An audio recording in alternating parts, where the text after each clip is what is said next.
ஒரு வாலிபன். இளம் வயதில் அவனுக்கு ஒரு தரிசனம், சொப்பனம். அவனுடைய எதிர்காலம் எப்படி இருக்கும் என்று ஆண்டவர் சொப்பனத்தின் மூலம் அவனுக்கு காண்பிக்கிறார். அப்போ அவன் சிறு வயதிலேயே ஆண்டவர் மேல் அன்பும் ஒரு பாசமும் ஜெபிக்கிற ஒரு பழக்கமும் அவனுக்கு இருந்திருக்க வேண்டும். என்னால் அவருடைய தகப்பனார் அப்படிப்பட்டவர், ஜெபிக்கிறவர், ஜெபம் பண்ணி ஜெயம் எடுத்தவர். அதனால் அவனுக்கு சிறு வயதிலிருந்தே ஆண்டவரோடு கூட தகப்பனை வைத்து அந்த பழக்கம் ஏற்பட்டிருக்க வேண்டும். அப்போ ஆண்டவர் அவனுக்கு ஒரு சொப்பனம் கொடுத்து அவனுடைய எதிர்காலம் எப்படி இருக்கும், அவன் உயர்ந்த நிலைமையில் இருப்பான், சகோதரர்கள் எல்லாரும் விட உயர்த்தப்பட்டிருப்பான், எல்லாருக்கும் அவன் தான் ஆசீர்வாதமாக இருப்பான் என்பதாக ஆண்டவர் காண்பிக்கிறார். அப்போ உண்மையான அர்த்தம் அப்போ அவனுக்கு தெரியலை.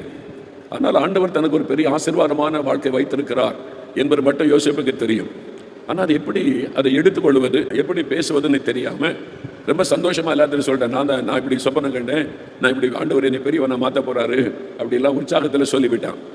உடனே வீட்டில் இருந்த மற்ற சகோதரர்களுக்கு அவன் மேலே பொறாமை உண்டாயிற்று. சொப்பனக்காரன்னு பேர் வச்சுட்டாங்க.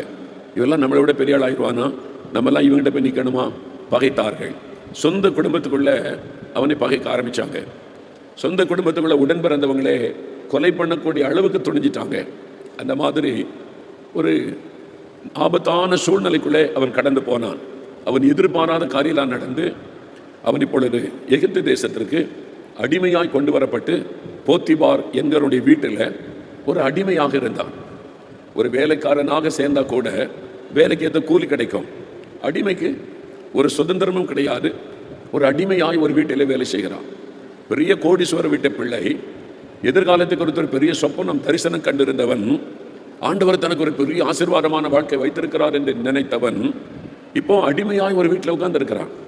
அங்கு அவனுக்கு சோதனை, பாடு, அபாண்டமான பழி சுமத்தப்பட்டு ஜெயிலுக்கு போகிறான்.